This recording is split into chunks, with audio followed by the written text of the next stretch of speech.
Welcome to another exciting edition of the Cavalier Sports Report. I'm your host, Jonah Snider. Joining me today, I have cross-country runner Kyle McRoberts. Kyle, how are you? Pretty good. Hey, so you guys were scheduled to race down in Orlando at the Disney Cross Country Challenge, but Hurricane Matthew rained on the parade and the meet was canceled.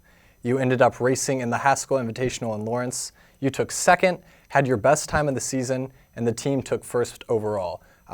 Walk us through that race and last week, kind of the craziness of the schedule change. Well, a lot of us were disappointed about the schedule change because, Orlando was a chance for us to run a really fast time.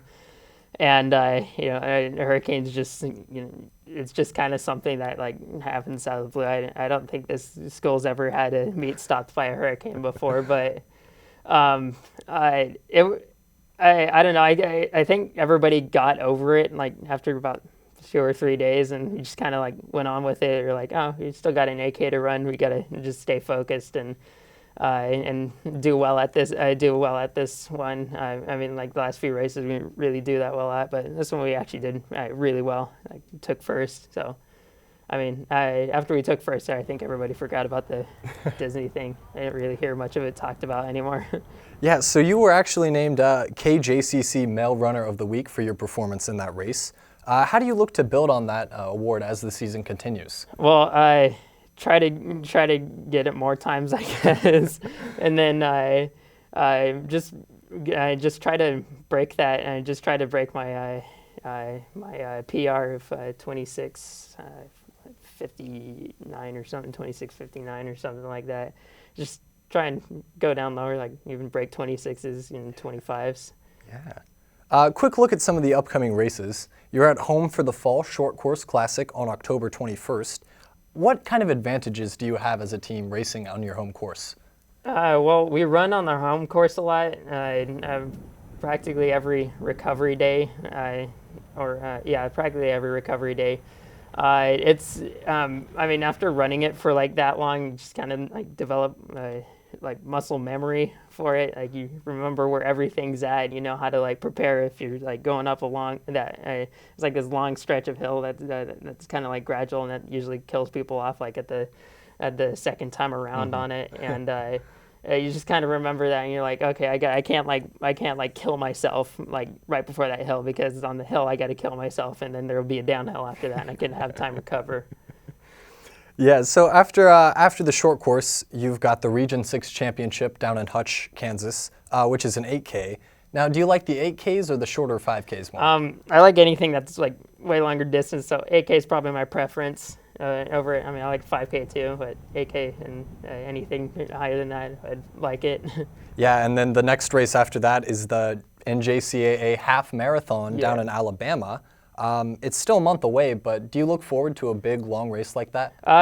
Yeah, I do, but I'm also nervous at the same time. I've never ran a half marathon before. I've ran a lot longer than a half marathon during practice and stuff like that, but running at a race pace for the entire time, I'm nervous for it. I think I'll do well, and I think the rest of the team will do really well there too.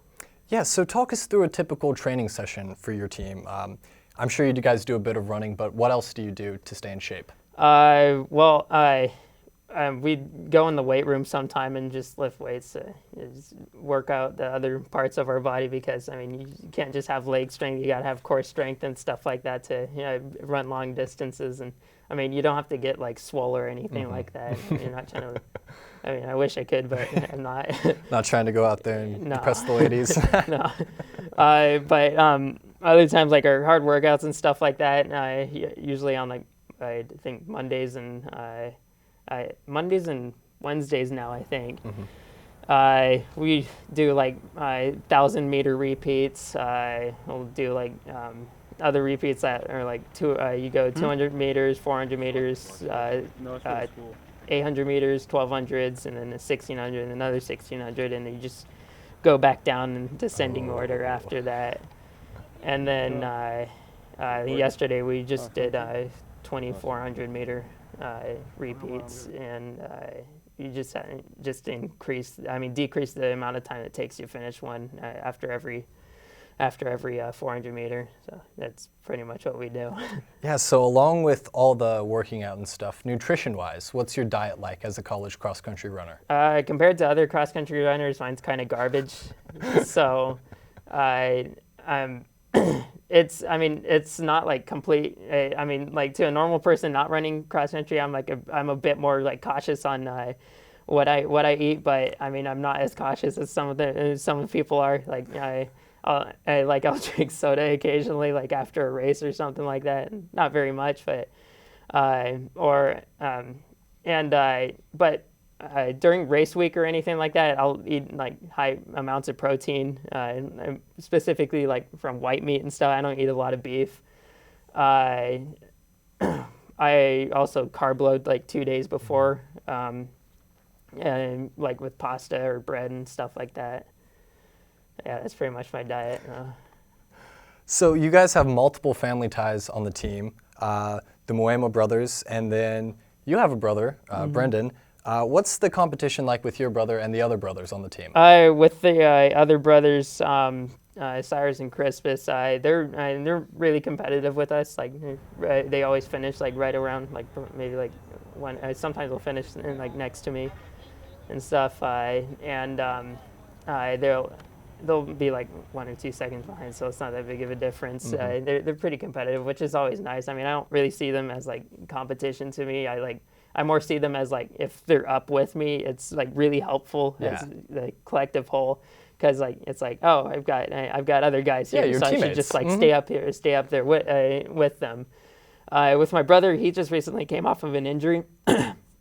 So he's not as he's kind of a little bit out of shape right now, but he's been working out with us and stuff like that now. But he's been out on injury. But normally on like a normal race, like if he didn't have the injury, he'd be like finishing right next to me all the time, like like literally like coming across the finish line at the same time.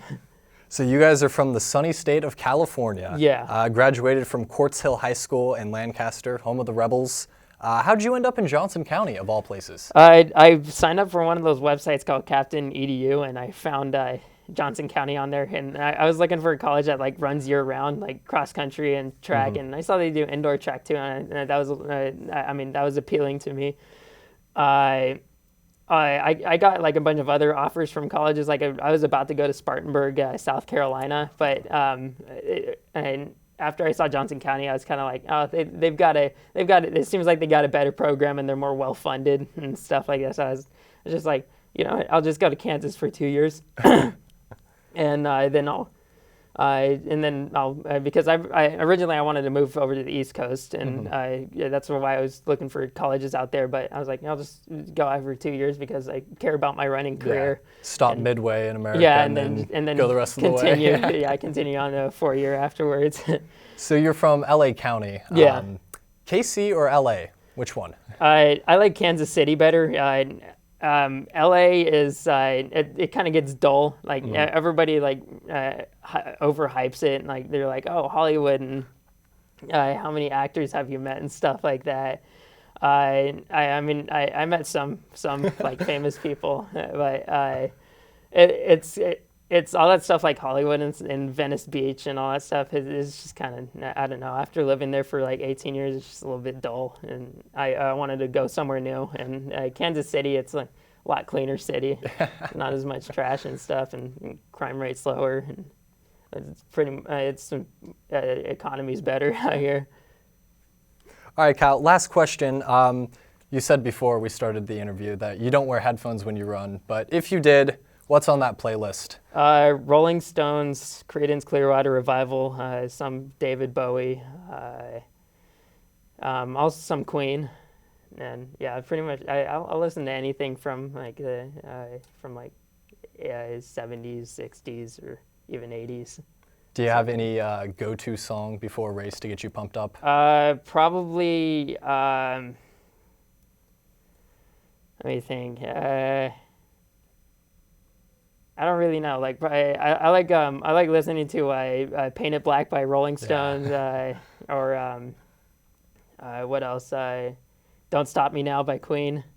Those ones are pretty. Yeah, I like those ones. Kyle, thank you for joining me on today's Cavalier Sports Report. Thank you. And always, you can catch the Cavalier Sports Report on the JCAV-TV YouTube page. I'm Jonah Snider. Have a great day.